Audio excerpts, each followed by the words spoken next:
Well, despite high numbers of schools transitioning to remote learning for the remainder of this week, many schools' events will remain as scheduled. WAAY 31's Xavier Wary joins us live in Hartselle. He spoke with a parent and a principal. So, Xavier, why the decision to go remote learning but continue with in-person events?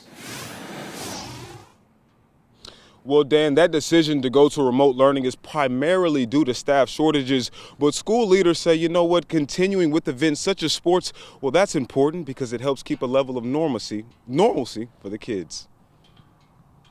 I think it's great. I think that kids do better if they still get a chance to go out and be with their friends and play the sports that they love and not just have to be at home stuck inside. Jennifer Lee is a mother of 2 kids, one of which is currently in season as a basketball player at Hartselle High School.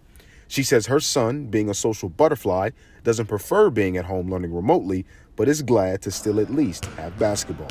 Now he loves that because he's a big sports guy, so he enjoys still getting to come to practice, still getting to go to games. We had a game the other night in Huntsville, so that makes him happy to be with his friends and still be able to play sports. Hartselle High Principal Brad Cooper says school officials met and discussed that despite them transitioning to remote learning due to a severe staff shortage, it's important that they continue as much as possible.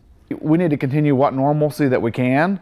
We don't necessarily have the staffing issues with athletics right now, so that has allowed us to continue. I asked Principal Cooper if the decision to transition to remote learning was due to the threat of COVID spreading during this surge or because of the staff shortage, and this is what he says. You know, obviously we are concerned about the safety and health of our students, but the biggest reason we've had to be virtual recently is because of staffing issues. And because those staffing issues haven't trickled down into sports, Principal Cooper says it is important to reward the students who have worked diligently in their extracurricular activities. The students have worked so hard in the off season, they've worked so hard to get to this point, and I think we saw the effects a couple years ago when we pulled sports away from everyone, how much it mattered. And as for Jennifer Lee, who believes the school system is doing the right thing with having people home during this surge and also keeping some sense of normalcy for kids, she says having kids still able to play sports during this time is key. Because the kids love it and it gives them something to do,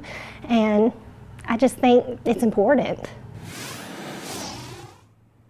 Now, Principal Cooper says they just don't want to provide supervision for the kids. They want to provide a quality instruction. And with the lack of staff that has been available here to teach, that has just not been possible for them. But for now, reporting live in Hartselle, Xavier Wary, WAAY 31 News.